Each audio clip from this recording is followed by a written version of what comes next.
All right, it's been a few weeks since I was in Puerto Vallarta, and I had a crazy encounter there that I feel like could have resulted in me ending up in jail. A cautionary tale for travel on today's show. Let's talk about it.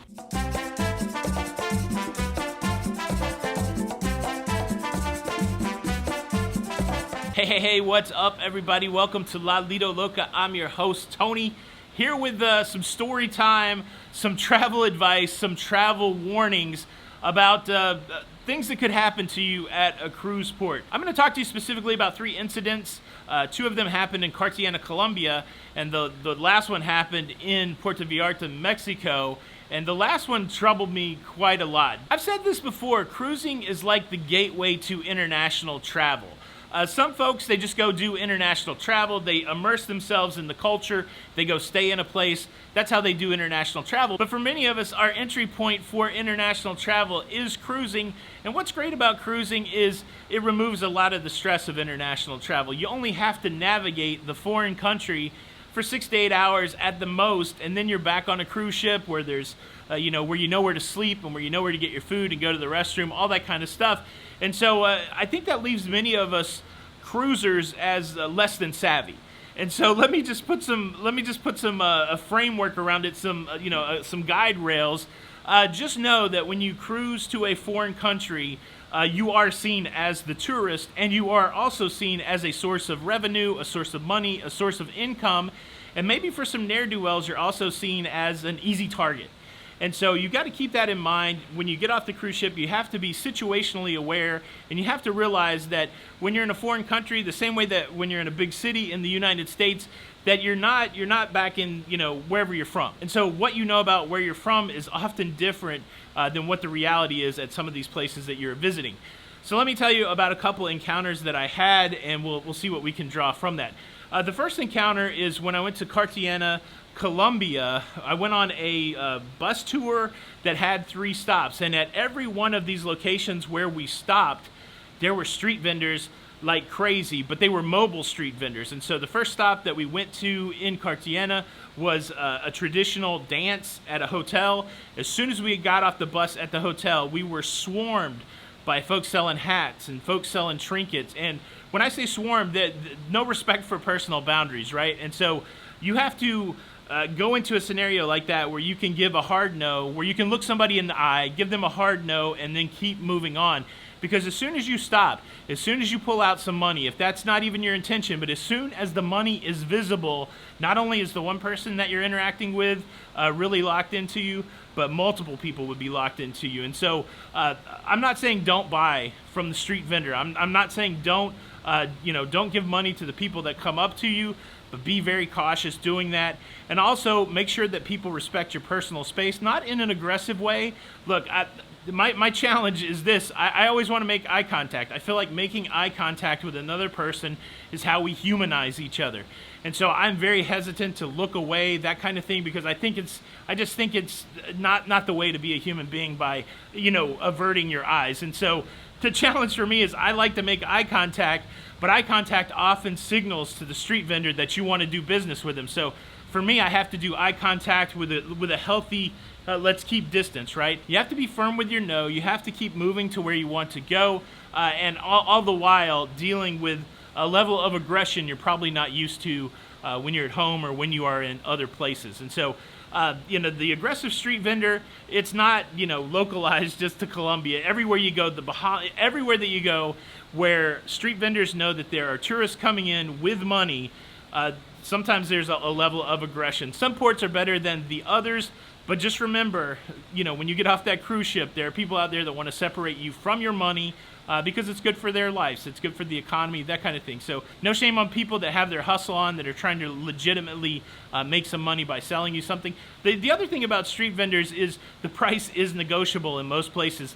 Like that scenario in Cartagena, a bunch of people were selling hats, and they would start at some crazy, extravagant high price, and then eventually it would not be a crazy, extravagant high price. So I guess the other part of that story is don't always go with the first price unless that's just absolutely what you want to do. I'm sure many of you have dealt with aggressive street vendors. I'd be interested to see what port of call you felt had the most aggressive street vendors, leave a comment below. Now, scenario number 2 is a form of the travel scam that I call the put stuff on you travel scam. The put stuff on you and get your money travel scam. One of the wildest scenarios that I've encountered while traveling that I did not anticipate is the willingness for people to put stuff on your body and then demand money for you. The simplest form of this is a bracelet.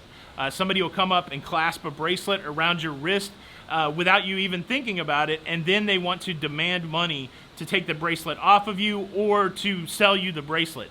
That's one. A subtler version of that is the put the animal on you version of that.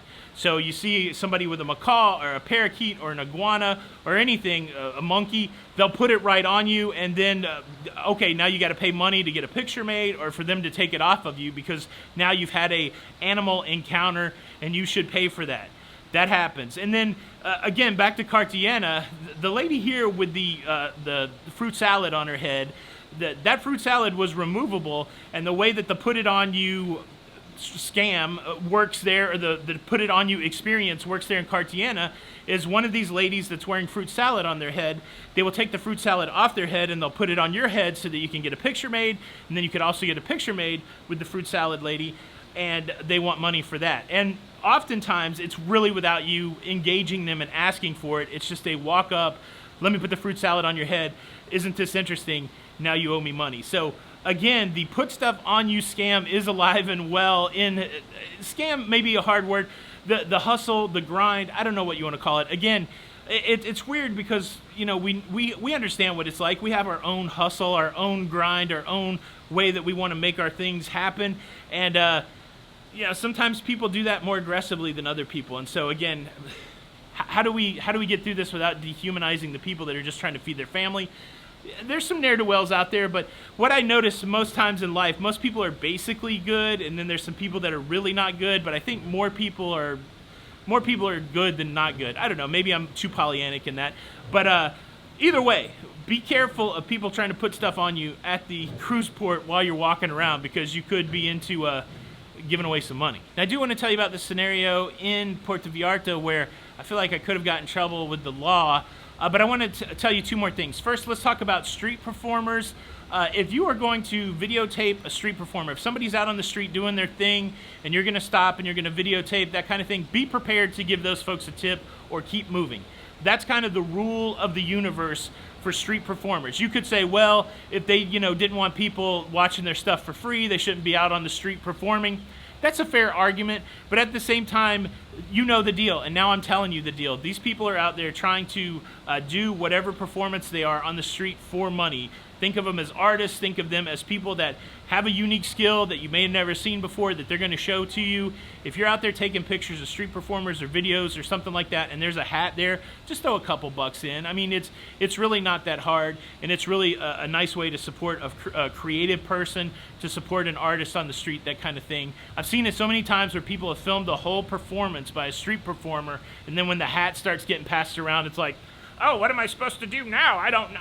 You know the deal. So take a couple bucks and film your street performers guilt-free. Sleep well. I'm sure there's people, I sleep fine. I don't care. Don't be that person. All right. The other thing I wanted to tell you before I get to the Puerto Vallarta story that I feel like I could have gotten in trouble with the law is, well, welcome to the show. If you like staying up to date with everything that's going on in cruising, please consider subscribing with the notification bell on. That way you don't miss out on any of these episodes. It helps you out because you get notified when the show comes out, right when it comes out. Helps me out because it helps with the YouTube. It helps us get this show to more people. So if you're enjoying the show, why not help other people enjoy the show by subscribing? Thank you in advance. All right, Puerto Vallarta. Have you seen the vlog of Puerto Vallarta? I just posted it a couple days on the Lido, Loca vlog channel. There's 2 whole videos over there, the Wynn Buffet and the Puerto Vallarta vlog. So if you want to see what the boardwalk, the Malcon looks like at Puerto Vallarta, a place that you can explore on your own. I took a taxi over there. I found a McDonald's. I paid $56 for lunch. If you want to see how all of that played out, there's a link in the pinned comment. And you can go to the channel Loca Vlogs and go ahead and subscribe over there. I'm going to be posting more. I'm actually going to be posting Cartagena pretty soon. All right. So I was in Puerto Vallarta. I was finishing up my walk, and I was making my way back to where the taxis were congregated. And what's interesting, on the way back, all of the side streets had 1 or 2 taxis also, and they had like roaming people that would walk up to you and offer you a taxi.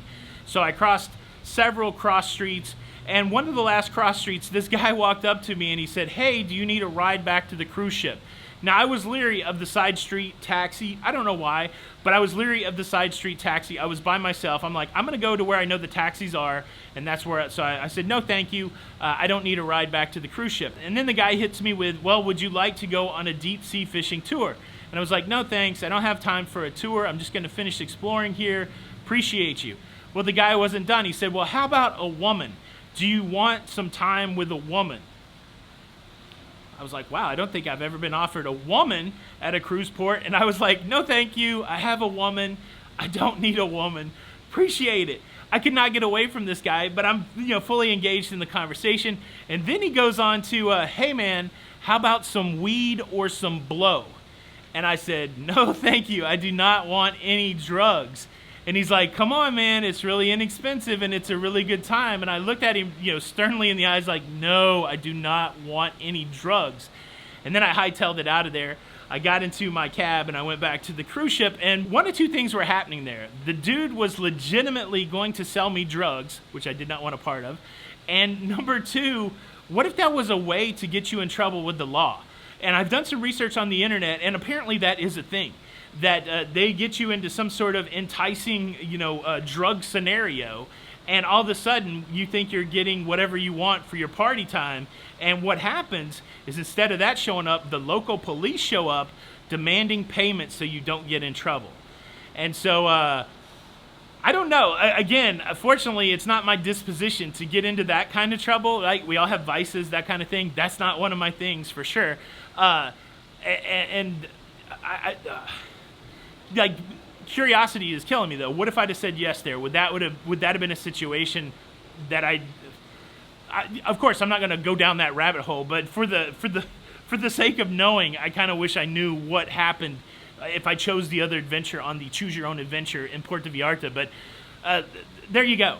That's almost in trouble with the law, because I think that's what would have happened. This guy did not look like he was carrying around a bunch of, I don't know. What do you think would have happened? That's an interesting conversation. And look, I don't think I'm alone in this. That's really the question. Have you ever been offered drugs at a cruise port? Have you ever seen anything go down like that in Funky Town? What are your cruise port stories? What are some other things you can add to the conversation to help out the community? Boom, that is your show today. I hope you enjoyed it. Hope you're having a great weekend. Happy Friday, everybody. Do me a favor, hit the like button. And unfortunately, if you don't hit the like button, I will have to punish you. And your punishment is this. You'll get lucky and be able to buy weed at a port, but it'll be oregano. Isn't that an old 1970s joke? I got sold a bag of oregano. I don't know much about weed culture. All right, there it is. Hit the like button so you don't get spices instead of herbs and spice. Right. It's Tony for Lido, Loca. Until the next time, we'll see you on the Lido. Bye.